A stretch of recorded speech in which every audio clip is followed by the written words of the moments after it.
On 27 January 2022, the Indian government handed over the reins of Air India to the Tatas. This is the story of an airline founded by the Tatas coming back to its fold. This also reflects the journey of the Indian economic policy for the last 75 years. Let us look at them in detail. The Indian government decided to hand over Air India to the Tatas at the end of September 2021, and this is how the news appeared in the newspaper. Air India history, Tata to Tata, full circle from 1932 to 2021. Let us look at this circular story. It was in 1932 that the Tata started the airlines named Tata Aviation Services. The inaugural flight was piloted by J.R.D. Tata himself from Karachi through Ahmedabad to Bombay. In 1946, it changed its name to Air India, and a mascot was created by Bobby Kuka, the Maharaja. In fact, this has become a brand, globally visible and engaging. After Indian independence in 1953, the Air India was nationalized and was divided into Air India and Indian Airlines.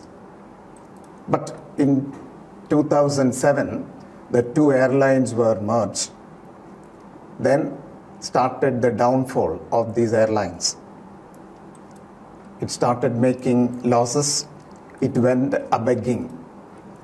And in fact, the Indian government started thinking of selling off these airlines to the private agencies. Its efforts got momentum in 2018 with the strategic sale bids. But it was only in 2021 that the Tatas won the bids over the other bidders, and thus the airlines has come back to the Tata's fold. We can also draw a circle of the Indian economic policy over this story. You must remember, in 1932, we were under the British Raj.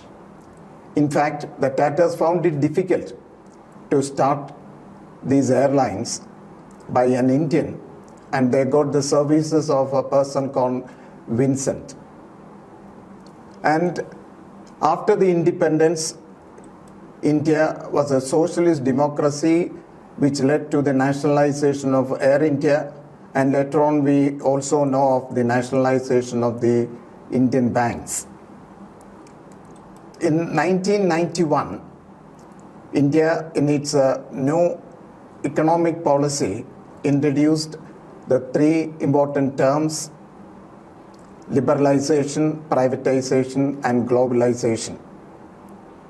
Number of private enterprises were started, and number of public sector units were also sold to the private agencies. And this investment has become a big agenda for the present government. And in fact, the India, which was a socialist democracy, has become a capitalist democracy.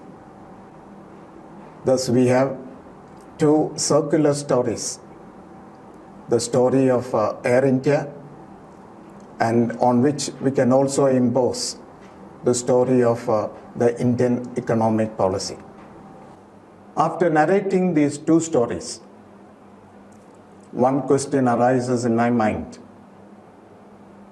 If it was the East India Company which led the Europeans to India, which led to the British Raj.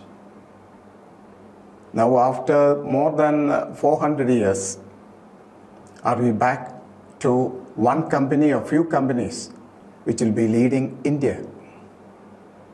That is a question for you to answer. Thank you for watching this video.